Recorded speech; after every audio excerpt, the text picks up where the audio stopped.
এই লটারি খেলা কিন্তু এর মধ্যে যাবে, এই গ্রুপের মধ্যেই। তামসিক বাস। মন নিকেতন তো নির্গুণম। ভগবান বলছেন আমার যে নিকেতন, আমার যে মন্দির, কোন নেই এমন ব্যাখ্যা করা হবে কি? সেরকম ব্যাখ্যা তো দেওয়া যাবে না। ভাগবত দশম স্কন্ধে রয়েছে, যেখানে পরীক্ষিত মহারাজকে বুঝাচ্ছেন সুখদেব গোস্বামী। পরীক্ষিতের এক প্রশ্নের উত্তরে বলছেন, সেখানে বললেন দেখো ভগবান নির্গুণ। নির্গুণ সাক্ষাৎ পুরুষ প্রকৃতির পর। ভগবান শ্রীহরি নির্গুণ। নির্গুণ মানে তার কোনো গুণ নেই, তার সর্বগুণে গুণান্বিত, অপ্রাকৃত গুণে গুণান্বিত সেই ভগবান। সেই কথা বলছেন।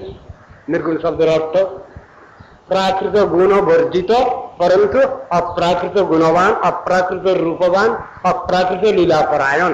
সেই কথা ব্যাখ্যা করেছেন। হরি নির্গুণ সাক্ষাৎ পুরুষ প্রকৃতির পর। তিনি পুরুষ, পরম পুরুষ, পুরুষোত্তম, লীলা পুরুষোত্তম। পর পর পর পর বলে যাচ্ছেন। তিনি পুরুষ, তিনি পুরুষোত্তম, তিনি লীলা পুরুষোত্তম। তা কাকে বলে এগুলো? তো গীতা ভাগবতে বর্ণনা আছে সুন্দরভাবে। শুধু পুরুষ বললে হবে না, শুধু পুরুষ বললে প্রাকৃত বিচার একটা আছে। কিন্তু ভগবান শ্রীহরি একমাত্র পুরুষ, আর যত সব প্রকৃতি। তো ভয়ঙ্কর কথা। বলে পুরুষ আর যা আছে সব, বলে সব প্রকৃতি ওরা। বলে কি রকম মানে হয়? মানেটা তো এইরকমই করেছেন। গীতা শাস্ত্রে জীব রূপ শক্তি করি মানে হেন জীবে অভেদ করো ঈশ্বরের সেনে। মহাপ্রভু বলছেন কথাটা। তাহলে জীব হল প্রকৃতি।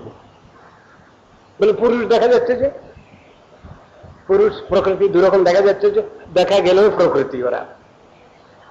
এই জড় জগতে বদ্ধাবস্থায় পুরুষ প্রকৃতির বিচার একটা এসেছে, কিন্তু অপ্রাকৃত বিচারে ভগবান শ্রীকৃষ্ণই একমাত্র পুরুষ, পরম পুরুষ, আর সব প্রকৃতি। জীবাত্মা মানে সব প্রকৃতি। তো এই কথাগুলো বুঝানো আছে, কারো মাথায় ঢুকবে না, কিন্তু তত্ত্ব দর্শনে বুঝানো আছে এগুলো। একলা ঈশ্বর কৃষ্ণ আর সব ভৃত্য, যারে যে ইচ্ছে না চায় সে তো ইচ্ছে করে নৃত্য। একথা যেমন আছে, তেমনি একমাত্র পুরুষ হলেন ভগবান, আর সব প্রকৃতি। এই বিচারে দেখানো আছে শাস্ত্রে বিভিন্ন জায়গায়। চৈতন্য চরিতামৃতের ভিতরে খুব ভালো করে বোঝানো আছে জিনিসগুলো। তা সেখানে কি বলছেন? আমরা সাত্ত্বিক বাস করছি বনে থেকে, গ্রামে থাকলে রাজস্ব বাস হচ্ছে, সংসারের কলকোলাহল। আর তামসং দ্রুত সদনম, যেখানে কলির স্থান। কলির স্থান বর্ণনা করতে যাওয়া খুব খারাপ কথা। গালাগালি, আমরা তো গালাগালি দেই না কাকু। শাস্ত্রে যে কথাগুলো থাকে সেগুলো আলোচনা করি। সেখানে গালাগালি তো আমার নয় বা আমাদের নয়, কোন সাধুর গালাগালি না। শাস্ত্রে ওটা বর্ণনা আছে, ভগবান বর্ণনা করেছেন, ঋষিগণ সেটা পালন করেছেন, আমাদের জন্য সেটা রেখেছেন, আমরা সেটা আলোচনা করছি। তো শাস্ত্রে আছে কলির স্থান। তা কলির স্থানটা বলছেন তামসং দ্রুত সদনম। দ্বাপর যুগ শেষ হচ্ছে যখন, এর সময় যখন শেষ হচ্ছে, আমাদের পরীক্ষিত রাজ তিনি আসছেন, তারপরে জন্মে জয়, তারপরেই তো দ্বাপর যুগ শেষ হচ্ছে। তা তিনি কলি শেষ হয়ে প্রবেশ করছে, দ্বাপরের শেষ। তিনি কলিকে নিগ্রহ করছেন। কলি কি কি জিনিস চাইল? প্রথমে 4টে জিনিস তাকে দেওয়া হয়েছে। দূতং পানং স্ত্রিয় সুনা, এই 4টে জিনিস দেওয়া হয়েছে তাকে।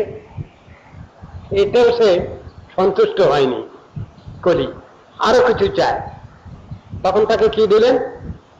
অভ্যর্থিত তদাশ্রমে স্থানানি কলয়ে দদৌ দূতং তানাং শ্রেয়ষ্ঠুনা যত্রা ধর্মশ্চতুর্বিধ, যেখানে এই 4 রকম আছে। পুনশ্চ যাচমানায় জাত রূপম অদাত প্রভু, কি দিলেন? সোনা দানা, যাকে কেন্দ্র করে ঝগড়া বিবাদ বিসম্বাদ সবকিছু আছে। তত অমৃতম মদং কামং রজো বৈরঞ্চ পঞ্চম, সব দিয়ে দিলেন। যেগুলো চাইল না কলি তাও দিয়ে দিলেন তিনি, নাও দিয়ে দিলাম, এবার তুমি খুশি? বলে হ্যাঁ। তাহলে কলির স্থানে তো বাস করতে নাই, শাস্ত্র বলছেন তামার সঙ্গে দূত সদনম মন নিকেতন তো নির্গুণম, কিন্তু আমার নিকেতন, আমার ঘর বাড়ি যেটা, সেটা কিন্তু নির্গুণ বস্তু, প্রাকৃত কোনো গুণেতে বদ্ধ নয় সে স্থান।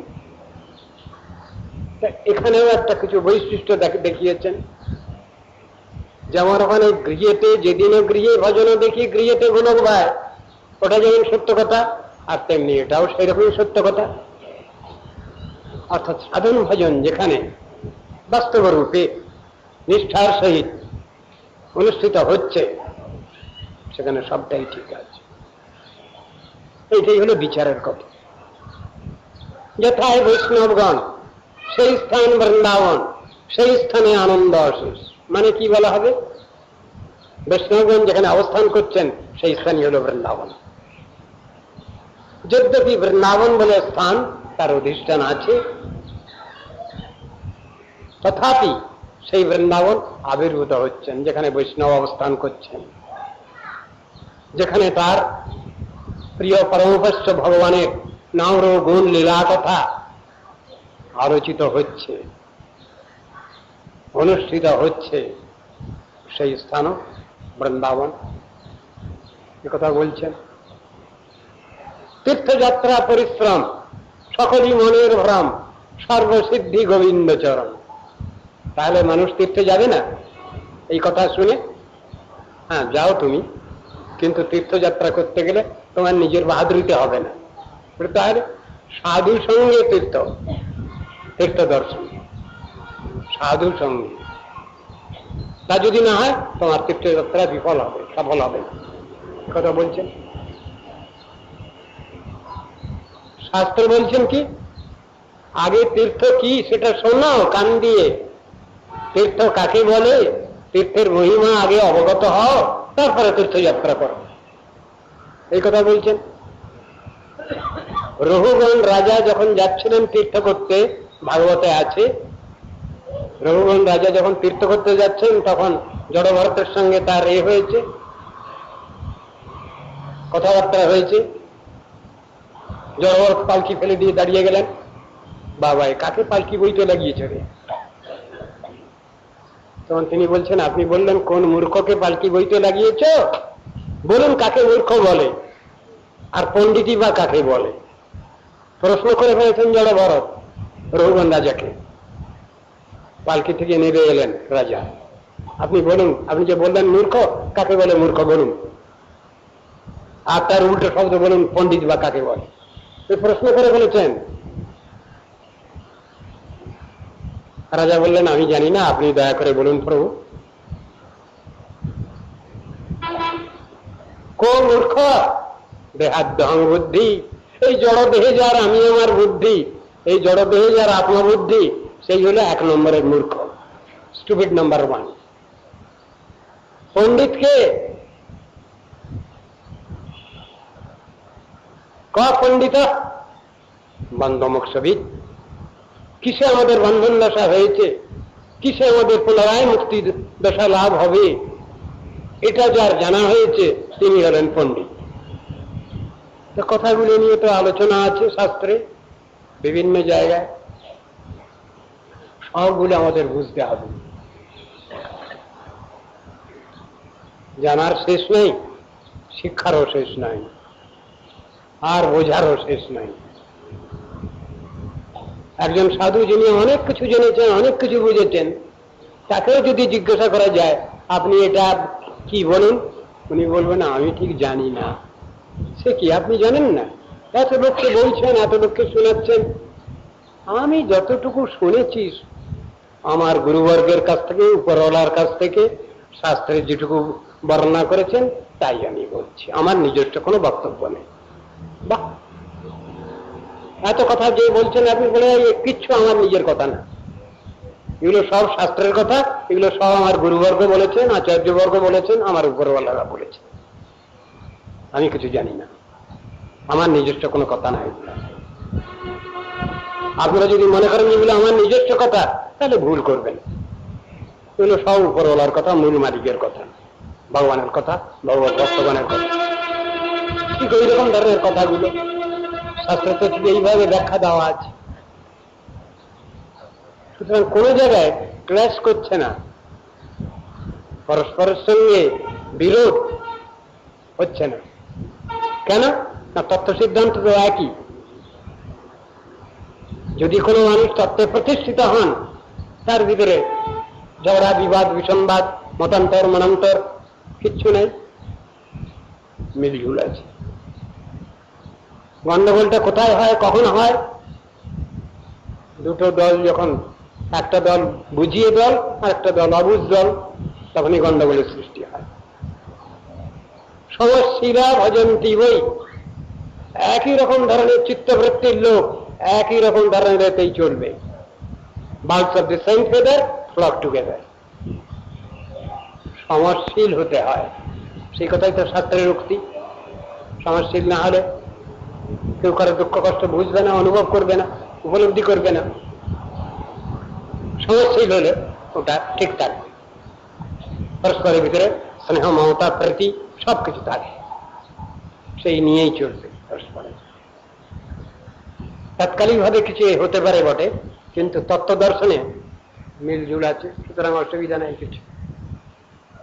এ সংসারে বাস করতে গেলে পরস্পর কিছুটা মতান্তর মনান্তর হতে পারে, কিন্তু সেটা সাময়িক, ফর দ্য টাইম নেই, সেটা বরাবরের জন্য নয়।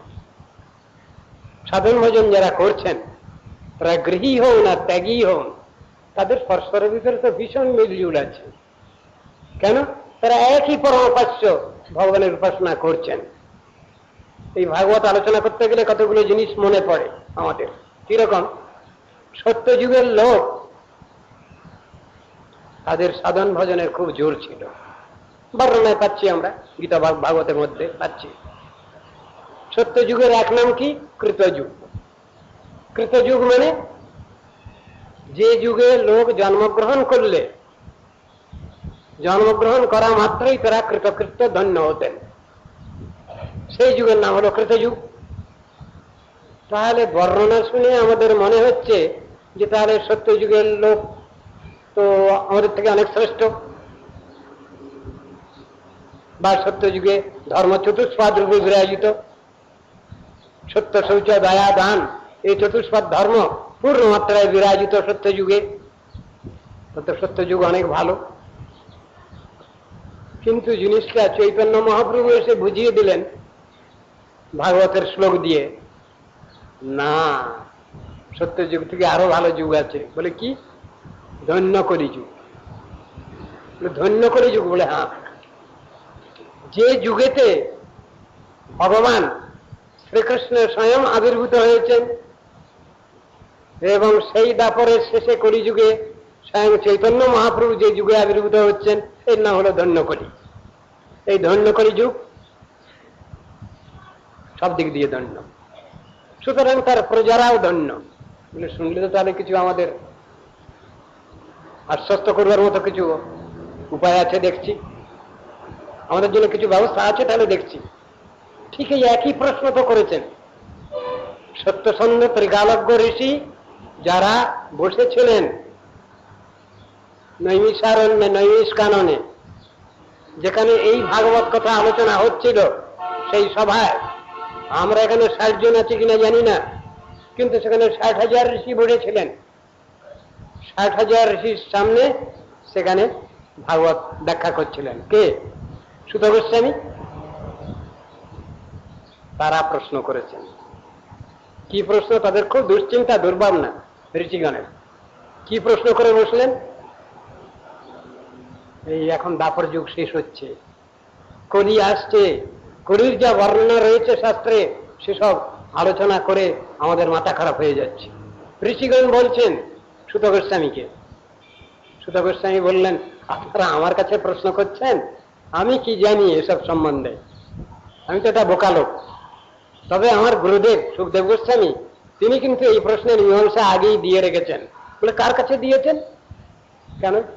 পরীক্ষিত রাজা প্রশ্ন করেছিলেন, সেই প্রশ্নের উত্তর তো তিনি দিয়ে রেখেছেন। আমি সেইটাই আপনাদের কাছে আলোচনা করব, আমার নিজস্ব কোনো বক্তব্য নেই, আমি সেইটাই আলোচনা করব আপনাদের কাছে। কি হয়েছিল ঘটনাটা? সুখদেব গোস্বামীর কাছে পরীক্ষিত রাজা ওই প্রশ্ন করেছিলেন যে কলির জীব কি করে উদ্ধার লাভ করবে, যে কলি এতই খারাপ সে কলির জীব কি করে উদ্ধার লাভ করবে। প্রশ্ন এসেছিল, কলের দোষণীদের আয়োজন অস্তিহ্যে কো মহান গুণ কীর্তনাদেব কৃষ্ণস্য মুক্ত সঙ্গ পরম ব্রজে। সুন্দর উত্তর দিলেন পরীক্ষিত রাজকে। সুখদেব গোস্বামী উত্তর দিয়েছেন সেখানে, হ্যাঁ কলি অশেষ দোষের আকর, একথা ঠিক, শাস্ত্রের সব জায়গায় বর্ণনা আছে কলি অশেষ দোষের আকর, কিন্তু কলির একটা মহৎ গুণ আছে। কি? কীর্তনাদেব কৃষ্ণস্য মুক্ত সঙ্গ পরম ব্রজে। কলিজীব কৃষ্ণ নাম কীর্তনের দ্বারা মুক্তি লাভ করবেন, ভক্তি লাভ করবেন, প্রেম মুক্তি লাভ করবেন। তো ভয়ঙ্কর কথা, এত সুন্দর বিচার এটা কারো মাথায় ঢুকছে না কেন? যে কথা ভাগবতের মধ্যে বলে রেখেছেন সুখদেব গোস্বামী, যিনি প্রথম বর্ণনা করলেন তিনি হলেন কৃষ্ণদ্বৈপায়ন বেদব্যাস, আমাদের গুরুবর্গের উপরওয়ালা, তাকে নিয়ে ব্যাস পূজা। কৃষ্ণদ্বৈপায়ন বেদব্যাসকে নিয়ে আমাদের ব্যাস পূজা। তিনি বললেন তার সম্বন্ধে, শঙ্কর সাক্ষাৎ ব্যাস ও নারায়ণ তথা, ব্যাস ও নারায়ণ স্বয়ং। বারে ব্যাস নারায়ণ? বলে হ্যাঁ।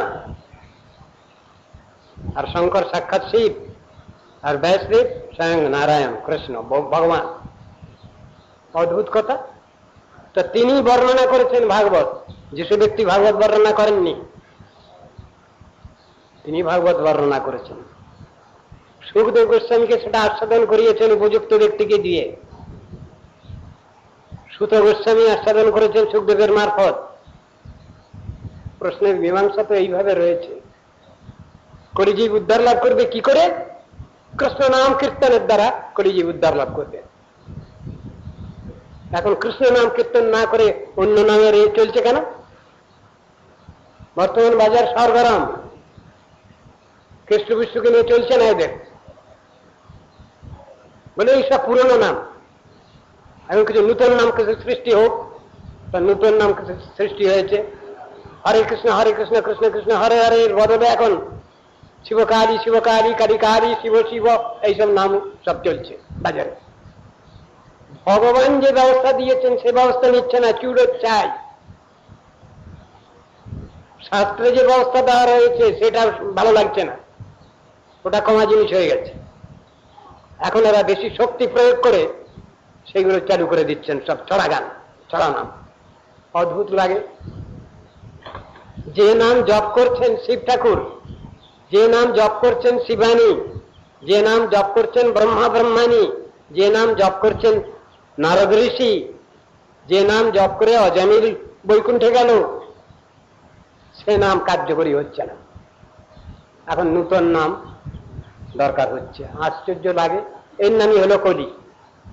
এতো কলির ক্রিয়া, এগুলো তার দ্বারা এইগুলো হচ্ছে। এমন কেন শক্তিমান ব্যক্তি আছেন যিনি শিব ঠাকুরের থেকেও বড় ব্যবস্থাদাতা, ব্রহ্মার থেকে বড় ব্যবস্থাদাতা। আশ্চর্য লাগে। নারদ ঋষির থেকে বড় ব্যবস্থাদাতা, তারা ব্যবস্থা দিচ্ছেন যে ওই নাম পুরনো হয়ে গেছে, ওতে ক্ষমতা নাই, এই নাম করো তোমরা। আশ্চর্য লাগে। সব কলির প্রভাব। ঠিক ঠিক কথা চলবে না বাজারে। মেকি জিনিসেরই আদর বেশি হবে, সত্য নাম চলবে না। উপনিষদের মন্ত্র হচ্ছে এই তারা ব্রহ্মা নাম, মহামন্ত্র, হরে কৃষ্ণ উপনিষদের নাম। কিন্তু সেই উপনিষদের নাম বাজারে অচল।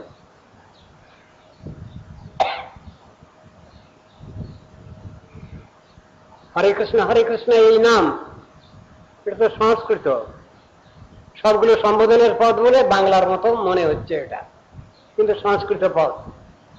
হে হরে, হে কৃষ্ণ, হে গোবিন্দ, এইভাবে তো সম্বোধনের পদ এগুলো, হরে কৃষ্ণ। আর এর যেসব ব্যাখ্যা দেওয়া হয়েছে সেগুলো অনেকের জানা নাই, শাস্ত্রে সুন্দর ব্যাখ্যাও দেওয়া আছে। কি ব্যাখ্যা? সাধারণ মানুষের ধারণা হরি শব্দের সম্বোধনে হরে হয়েছে, কিন্তু শাস্ত্রের এক জায়গায় ব্যাখ্যা সেখানে রয়েছে হরা শব্দের সম্বোধনে হরে হয়েছে। যেমন রাধা শব্দের সম্বোধনে রাধে হয়, হরা শব্দের সম্বোধনে হরে হয়েছে। বলে মানে কি হবে তাহলে? হরা মানে কে? হরা মানে রাধা। ব্যাখ্যা দেওয়া হয়েছে হরতি শ্রী কৃষ্ণ মানা কৃষ্ণাহ্লাদ স্বরূপিণী। হরা মানে যিনি কৃষ্ণের মন হরণ করেন, কৃষ্ণাহ্লাদ স্বরূপিণী যিনি শ্রীকৃষ্ণের লাদিনী শক্তি। হত হরাইতি অনেন এব রাধেতি পরিকীর্তিতা। সুতরাং এখানে হরা শব্দের মানে হলো রাধা, তারই সম্বোধনে হরে। স্বরূপ প্রেম বাৎসল্যের হরের হরতি জামন হরাশা কথ্যতে সর্বি শ্রী রাধা বৃষভানুজা। তিনি বৃষভানু নন্দিনী রাধা হরা শব্দ বাচ্চা, সেই হরা শব্দের সম্বোধনে হরে হয়েছে। তাহলে হরে কৃষ্ণ মানে কি হলো? রাধে কৃষ্ণ এই সম্বোধনের পদ। বলে এটা তো বুঝলাম, হরে রাম এটার কি মানে হবে? এখানেও বলছেন রাধে রাম। বলে সে এবার কি? এখানে রাম শব্দ রমায়তি ইতি রাম আনন্দ রূপ, সে রাম রাজবিহারী রাম, সে রাম রাশেশ্বর রাম, সে রাম গোপীনাথ রাম, সে রাম গোপীজন বল্লভ কৃষ্ণ। এখন এইসব ব্যাখ্যাগুলো কারো আলোচনার বিষয় নয়, এগুলো আলোচনা করলে তবে তো আমরা কিছু জানবো, বুঝবো। সব আলোচনা নেই। বাজারে খুব ঠেলাঠেলি আজকাল, হরে রাম আগে আর হরে কৃষ্ণ আগে পরে। এই সম্বন্ধেও যে বিচার রয়েছে, মূল গ্রন্থেতে হরে কৃষ্ণ আগে আছে আর হরে রাম পরে আছে। সাধারণের বিচার হচ্ছে ইউপি, রাজস্থান ইত্যাদি দেশের লোক, এদের বিচারে রামচন্দ্র আগে এসেছেন, সুতরাং হরে রাম আগে হওয়া দরকার, সেজন্য তারা হরে রাম আগে লিখছেন। আর কৃষ্ণ যেহেতু পরে এসছেন, সেই জন্য কৃষ্ণ নামটাকে পরে দিয়েছেন, তারা হরে কৃষ্ণ দিয়েছেন। এক দেশিক বিচার। কিন্তু কৃষ্ণ তো বারবার আসছেন। একই ব্যক্তি যদি স্টেজে পার্ট প্লে করতে আসেন বারবার, তার কিন্তু স্বরূপের পার্থক্য কিছু হয় না। একই ব্যক্তি কৃষ্ণ পার্ট প্লে করতে আসছেন সব সময়, মাঝে সাঝে রামচন্দ্র আসছেন ও বিভিন্ন অন্যান্য অবতার আসছেন। সেই কথা বলছেন। বলে এই কথা কোথা থেকে জানতে পারা যায়? ব্রহ্মার কাছ থেকে জানতে পারা যায়। এই তত্ত্ব দর্শনটা ব্রহ্মার কাছ থেকে জানা যাচ্ছে। লোকপিতামহ ব্রহ্মা তিনি যে গোবিন্দ স্তব করেছেন, তার ভিতরে তিনি এটা বুঝাতে চেয়েছেন কি? রামাদি মূর্তিষু কলা নিয়মেন তিষ্ঠন নানাবতারম অকরৎ ভুবনেষু কিন্তু কৃষ্ণ স্বয়ং সমভবৎ পরম পুমাঞ্জু গোবিন্দম আদি পুরুষম তমহং ভজামি। আমি আদিদেব গোবিন্দ তোমার ভজনা করি। ব্রহ্মা বলছেন, রামকে কি বললেন? রাম নৃসিংহ বুদ্ধ কল্কি বামনাদি যত অবতার, এই সব অবতার তোমার থেকেই এসেছে, তুমি হলে মূল পুরুষ। কবি জয়দেব ভগবানের ভাগবতে যে ভগবানের অবতারের কথা লেখা আছে, কোন জায়গায় 24, কোন জায়গায় আরো বেশি, 30-32 পর্যন্ত বর্ণনা আছে। বিভিন্ন রকমের লীলাবতার, যুগাবতার, মন্বন্তর অবতার, এইসব করে প্রায় 32টা অবতারের কথা আছে। কবি জয়দেব তার থেকে চুনাও করে 10 অবতার সংস্থান তিনি ঠিক করেছেন। তার ভিতরে সুন্দর বৈজ্ঞানিক প্রণালী।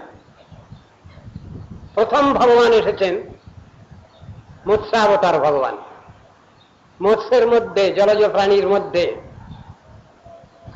দণ্ডবিহীন। তারপরে ভগবান এসেছেন পশুকুলে, উভচর প্রাণী।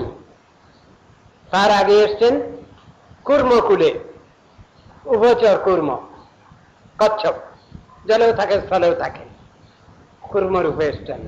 তারপরে তৃতীয় অবতারে এসছেন পশুকুলে, বারাহ রূপ, কেশবধৃত বারাহ রূপ।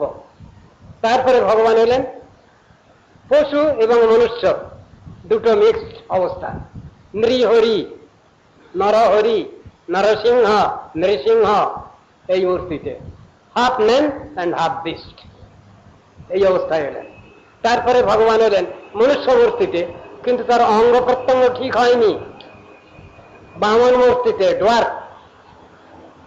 তারপরে ভগবান এলেন ক্ষত্রিয়কে নিধন করছেন যিনি, পরশুরাম মূর্তিতে, ভীষণ উগ্রচণ্ডা, ভীষণ ক্রোধী, সব শেষ করে দেব।